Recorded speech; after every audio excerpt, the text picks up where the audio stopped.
ನಮಸ್ತೆ. ನನ್ನ ಹೆಸರು ಆಶಾ ನೂಜಿ. ರಾಮಸಾಂಗತ್ಯ ಎಂಬ ಕಾವ್ಯ ಸಂಕಲನದಿಂದ ಸುಂದರಕಾಂಡವನ್ನು ನಾನು ಜಾನಪದ ಶೈಲಿಯಲ್ಲಿ ಪ್ರಸ್ತುತಪಡಿಸುವೆ. ರಚನೆ ಇಂದಿರಾ ಜಾನಕಿ ಎಸ್ ಶರ್ಮಾ. ಮುಂದುವರಿದ ಭಾಗ. ತಂದೆಯ ವಚನವ ಸತ್ಯವಾಗಿಸಲೆಂದು ಸೀತೆ ಲಕ್ಷ್ಮಣರೊಡಗೂಡಿ ಪಂಚಾವಟಿಯ ರಮ್ಯ ತಾಣದಿ ನೆಲೆಸಿದ್ದ ಪರ್ಣ ಮಂದಿರವನ್ನು ಮಾಡಿ ಮೋಸಾದಿಂ ರಾವಣನ ಅಪಹಾರ ಮಾಡಿದ ಸತಿಯನ್ನು ಹುಡುಕುತ್ತ ರಾಮ ಸುಗ್ರೀವ ಸಖ್ಯವ ಮಾಡುತ್ತಾ ವಾಲಿಗೆ ಕುಡಿಸಿದ ಸಾಯುಜ್ಯಧಾಮ. ಸೀತೆಯನ್ನರಸಲು ಸಾಗರ ಲಂಕಿಸಿ ಬಂದಿಹೇ ರಾಮನ ಭೃತ್ಯ. ವಂಚನೆ ಕಾಪಟ್ಯ ವಿನಿತಿಲ್ಲವಿದರಲ್ಲಿ ಶ್ರೀರಾಮ ನಾಣೆಗೂ ಸತ್ಯ. ದಶಕಂದರನ ವಂದಿ ಮಾಘಧರಿದ್ದೆಡೆ ರಾಘವನನು ಕೀರ್ತಿಸಿರಲು ಕೇಳುತ್ತ ಲಚ್ಚರಿಗೊಂಡಿಹ ಜಾನಕಿ ಸುತ್ತಲೂ ತಿರುಗಿ ನೋಡಿದಳು. ಮೈಥಿಲಿ ಮನದಲ್ಲೇ ದಿಗ್ಭ್ರಮೆಗೊಳ್ಳುತ್ತ ಕಂಡಳ ಸುಗೆ ಮರದಲ್ಲಿ ಶ್ವೇತಾಂಬರವ ತೊಟ್ಟ ಹೊನ್ನಿನ ತನುಕಾಂತಿ ಹೊಂದಿದ ಕಪಿಯೊಂದನಲ್ಲೇ. ಮರ್ಕಾಟನನು ನೋಡಿ ಭಯದಿಂದಲತ್ತಾಳು ರಾಮ ಲಕ್ಷ್ಮಣರನ್ನು ಕರೆದು ಕನಸೆಂದು ಭ್ರಮಿಸುತ್ತ ಗಲಿಬಿಲಿಗೊಂಡಾಳು ಜನಕಾನಂದಿನಿ ಬಿಸುಯುದ್ದು. ಅನುರೂಪವನ್ನು ಬಿಟ್ಟು ತೇಜಸ್ವಿ ಹನುಮಾನು ವೈದೇಹಿ ಎದುರಿಗೆ ಬಂದ. ದೈನ್ಯದಿಂ ಶಿರಬಾಗಿ ನೆತ್ತಿಯೊಳ್ ಕೈಗಳ ಜೋಡಿಸಿ ನಮಿಸುತ್ತಾ ನಿಂದ.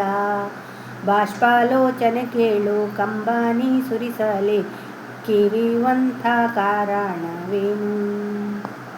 ರಾವಣ ಕದ್ದೊಯ್ದ ದುರದೃಷ್ಟ ಮಾನಿನಿ ಜಾನಕಿ ಎಂಬವಳೇನು. ರಾಮ ಸಂಕೀರ್ತನ ಆಹ್ಲಾದ ಕೊಟ್ಟಿತು ಕುಳಿತಿದ್ದ ಸೀತೆಯ ಕಿವಿಗೆ. ಜನಕರಾಜನ ಪುತ್ರಿ ಶ್ರೀರಾಮ ಅರ್ಧಾಂಗಿ ತಾನೆಂದು ನುಡಿದಾಳು ಕಪಿಗೆ. ಪಿತನಿತ್ತ ಮಾತನ್ನು ಪೂರೈಸಲು ಸೂದ ನಡೆದನು ವಾನಸಕ್ಕೆಂದು. ಪತಿಯನ್ನರಸಿ ಬಂದಿದ್ದೆಡನವಿಗೆ ಸೌಮಿತ್ರಿ ಜೊತೆಯಾದ ನಂದು. ದಂಡಕಾರಣ್ಯದಿ ಭ್ರಾಂತಿಯಾವರಿಸಿತ್ತು ಒಮ್ಮಿಗೆ ರೂಪದಿ ಕುಣಿದು. ಮೋಸದಿಂ ರಾವಣನಪಹರಿಸ ಸುತಲೆನ್ನ ಪೀಡಿಸುತಿಹ ವರಿಸೆಂದು. ಕೊಟ್ಟಿಹ ಗಡುವಿನಳೊಪ್ಪದೆ ಹೋದರೆ ಕೊಲ್ಲುವೆನೆಂದಿಹನವನು. 2 ತಿಂಗಳ ಕಾಲ ಕಳೆದು ಹೋದರೆ ನಾನು ಮುಗಿಸುವೆ ಜೀವನವನ್ನು.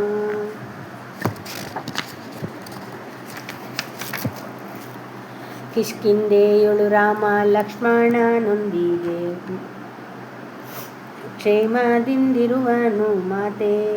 ಆಜ್ಞೆಯ ನೀಯುತ್ತ ಕಳುಹಿ ಕೊಟ್ಟಿಗ ನೆನ್ನ ತಿಳಿಸಲು ಈ ಶುಭ ವಾರ್ತೆ. ವಿಶ್ವಾಸ ಹುಟ್ಟಲು ಹನುಮಂತ ಬಂದನು ಮಾತಾಡೆ ಸೀತೆಯ ಮುಂದು.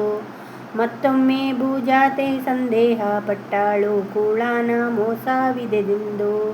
ಸನ್ಯಾಸಿ ರೂಪದ ತಳೆದಿದ್ದ ಖಳನೆಂದು ಬಂದಾನೆ ಕಪಿರೂಪದಿಂದ. ಭಯದಿಂದ ಜಾನಕಿ ಕುಸಿದಳು ನೆಲದೆಡೆ ಹುಟ್ಟಿದ ದುಶ್ಶಂಕೆಯಿಂದ. ಅಂಜಿದ ಸಾಧ್ವಿಯ ಸಂತೈಸಿ ಹೇಳಿದ ಶ್ರೀರಾಮ ದೂತ ತಾನೆಂದು ದಿಡವಿದ್ದು. ಮಾತೆಯ ರಕ್ಷಿಪ ರಾಮನು ಸಾಗರವನ್ನು ದಾಟಿ ಬಂದು. ಮರುತನ ಕೃಪೆಯಿಂದ ಅಂಜನೇಯನ ದರದಿ ಜನಿಸಿದ ಹನುಮಂತ ನಾನು. ಸುಗ್ರೀವನೆಂಬಂತ ವಾನರ ರಾಜನ ಮಂತ್ರಿಮಂಡಲದೊಳಗಿಹೇನು. ರಾಘವರಿರುವರು ಕಪಿಸೇನೆಯೊಂದಿಗೆ ಒಡ್ಡೈಸುವರು ಕೂಳರನ್ನು. ಪೊಮ್ಮರೆ ನೆಪದಿಂದಲಪಹರಿಸಿದ ಧೂರ್ತ ಹೊಂದುವನವನ ಸಾನವನ್ನು. ಧನ್ಯವಾದಗಳು.